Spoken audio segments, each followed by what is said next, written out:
ओम नमः शिवाय। नमस्कार दोस्तों, welcome to my YouTube channel SY Bhakti Adda. Please subscribe. तो आज हम आपको प्रिय भक्तों सुनाने जा रहे हैं सोमवार व्रत कथा एवं पूजा विधि। तो वीडियो में आगे बढ़ने से पहले हमारे चैनल SY भक्ति अड्डा को सब्सक्राइब कर लें जिन्होंने अभी तक सब्सक्राइब नहीं किया है, और बेल आइकन को भी प्रेस कर दें ताकि ऐसे ही रोज़ाना भक्तिमय वीडियो देखने के लिए आपको नोटिफिकेशन मिल सके। तो अब हम सुनते हैं सोमवार व्रत की विधि। सोमवार का व्रत साधारणतया के दिन तीसरे प्रहर तक होता है। व्रत में फलाहार अथवा भोजन का कोई विशेष नियम नहीं है, किंतु यह आवश्यक है कि दिन रात में केवल एक समय भोजन करें। सोमवार के व्रत में शिवजी तथा पार्वती का पूजन करना चाहिए। सोमवार के व्रत 3 प्रकार के होते हैं: साधारण, प्रति सोमवार, सौम्य प्रदोष और 16 सोमवार। विधि तीनों की एक जैसी है। शिव पूजन के पश्चात कथा सुननी चाहिए। प्रदोष व्रत 16 सोमवार कथा तीनों की अलग अलग है। सोमवार व्रत कथा। एक बहुत धनवान साहूकार था जिसके घर धन आदि किसी प्रकार की कमी नहीं थी, परंतु उसको एक दुख था, उसका कोई भी पुत्र नहीं था। वह इसी चिंता में रात दिन रहता था और वह पुत्र की कामना के लिए प्रति सोमवार को शिवजी का व्रत और पूजन किया करता था। शाम काल को शिव मंदिर में जाकर शिवजी पर दीपक जलाया करता था। उसके भक्ति भाव को देखकर एक समय श्री पार्वती जी ने शिवजी महाराज से कहा कि महाराज, यह साहूकार आपका अत्यंत भक्त है और सदैव आपका व्रत और पूजन बड़ी श्रद्धा से करता है, इसकी मनोकामना पूर्ण करनी चाहिए। शिवजी ने कहा कि पार्वती, यह संसार कर्म क्षेत्र है। जैसे किसान खेत में जैसा बीज बोता है वैसा ही फल काटता है, उसी तरह इस संसार में जैसा करते हैं वैसा ही फल भोगते हैं।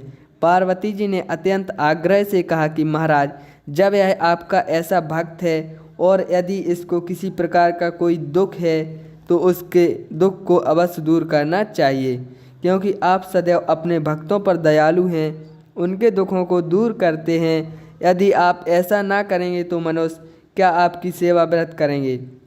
पार्वती जी का ऐसा आग्रह देख शिवजी महाराज कहने लगे, हे पार्वती, इसके कोई पुत्र नहीं है, इसी चिंता से यह अति दुखित रहता है। इसके भाग में पुत्र न होने पर भी मैं इसको पुत्र की प्राप्ति का वर देता हूँ, परंतु वह पुत्र केवल 12 वर्ष तक जीवित रहेगा।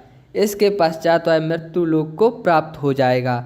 इससे अधिक मैं और कुछ इसके लिए नहीं कर सकता। यह सब बातें वह साहूकार सुन रहा था। इससे उसको ना कुछ प्रसन्नता हुई और ना ही कुछ कष्ट हुआ। वह पहले जैसा ही शिवजी महाराज का व्रत और पूजन करता रहा। कुछ काल व्यतीत हो जाने पर साहूकार की स्त्री गर्भवती हुई और 10वें महीने उसके गर्भ से अति सुंदर पुत्र की प्राप्ति हुई। साहूकार के घर में बहुत खुशी मनाई गई, परंतु साहूकार ने उसकी केवल 12 वर्ष की आयु जान कोई अधिक प्रसन्नता प्रकट नहीं की और ना ही किसी को भेद बतलाया। जब वह 11 वर्ष का हो गया तो उस बालक की माता ने उसके पिता से विवाह आदि के लिए कहा, परंतु वह साहूकार कहने लगा, मैं अभी इसका विवाह नहीं करूंगा और काशी जी पढ़ने के लिए भेजूंगा। फिर साहूकार ने अपने साले अर्थात उस बालक के मामा को बुला उसको बहुत सा धन देकर कहा, तुम इस बालक को काशी जी पढ़ने के लिए ले जाओ और रास्ते में जिस स्थान भी जाओ यज्ञ करते और ब्राह्मणों को भोजन कराते जाओ। वह दोनों मामा और भांजे सब जगह सब प्रकार यज्ञ करते और ब्राह्मणों को भोजन कराते जा रहे थे। रास्ते में एक शहर पड़ा। उस शहर के राजा की कन्या का विवाह था। दूसरे राजा का लड़का जो विवाह कराने के लिए बारात लेकर आया था वह एक आंख से काना था। उसके पिता को इस बात की बड़ी चिंता थी कि कहीं वर को देख कन्या के माता पिता विवाह में किसी प्रकार की अड़चन पैदा ना कर दें। इस कारण जब उसने अति सुंदर सेठ के लड़के को देखा तो मन में विचार किया कि क्यों ना विवाह कार्य इसी लड़की से करा दिया जाए। ऐसा विचार कर लड़के और उसके मामा ने कहा, यदि आप फेरों और कन्यादान के काम करा दें तो आपकी बड़ी कृपा होगी और हम इसके बदले में बहुत कुछ धन देंगे। उन्होंने भी स्वीकार कर लिया। इस प्रकार विवाह कार्य बहुत अच्छी तरह से हो गया। परंतु जिस समय लड़का जाने लगा तो उसने राजकुमारी के चुन्नी के पल्ले पर लिख दिया कि तेरा विवाह तो मेरे साथ हुआ है, परंतु जिस राजकुमार के साथ तुमको भेजेंगे वह एक आंख से काना है। मैं तो काशी जी पढ़ने जा रहा हूँ। उस राजकुमारी ने जब चुन्नी के पल्ले पर ऐसा लिखा हुआ पाया तो उसने राजकुमार के साथ जाने से मना कर दिया और कहा कि यह मेरा पति नहीं है, मेरा विवाह इसके साथ नहीं हुआ है, वह तो अभी काशी जी पढ़ने गया है। राजकुमारी के माता पिता ने अपनी कन्या को विदा नहीं किया और बारात वापस चली गई। उधर वह सेठ का लड़का और उसका मामा काशी जी पहुँच गए।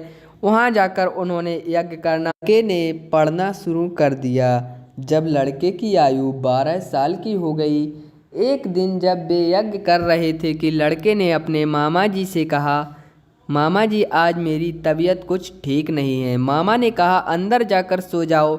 लड़का अंदर जाकर सो गया और थोड़ी देर में उसके प्राण निकल गए। जब उसके मामा ने आकर देखा कि वह तो मुर्दा पड़ा है तो उसको बड़ा दुख हुआ और उसने सोचा कि मैं अभी रोना पीटना मचा दूं तो यज्ञ का कार्य अधूरा रह जाएगा।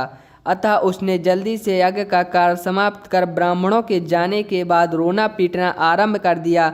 संयोगवश उसी समय शिव पार्वती जी उधर से जा रहे थे। जब उन्होंने जोर जोर से रोने पीटने की आवाज़ सुनी तो पार्वती जी कहने लगी, महाराज कोई दुखिया रो रहा है, इसके कष्ट को दूर करो।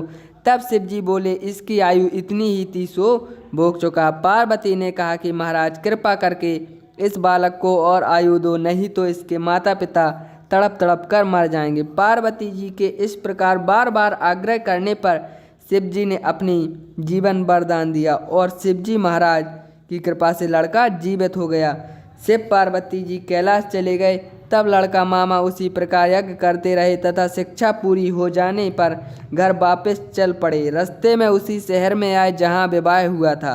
वहाँ भी आकर उन्होंने यज्ञ आरंभ कर दिया तो लड़के के ससुर ने पहचान लिया और अपने घर महल में जाकर बड़ी खातिर की। साथ ही बहुत दास दासियों के सहित आदरपूर्वक लड़की और जमाई को विदा किया।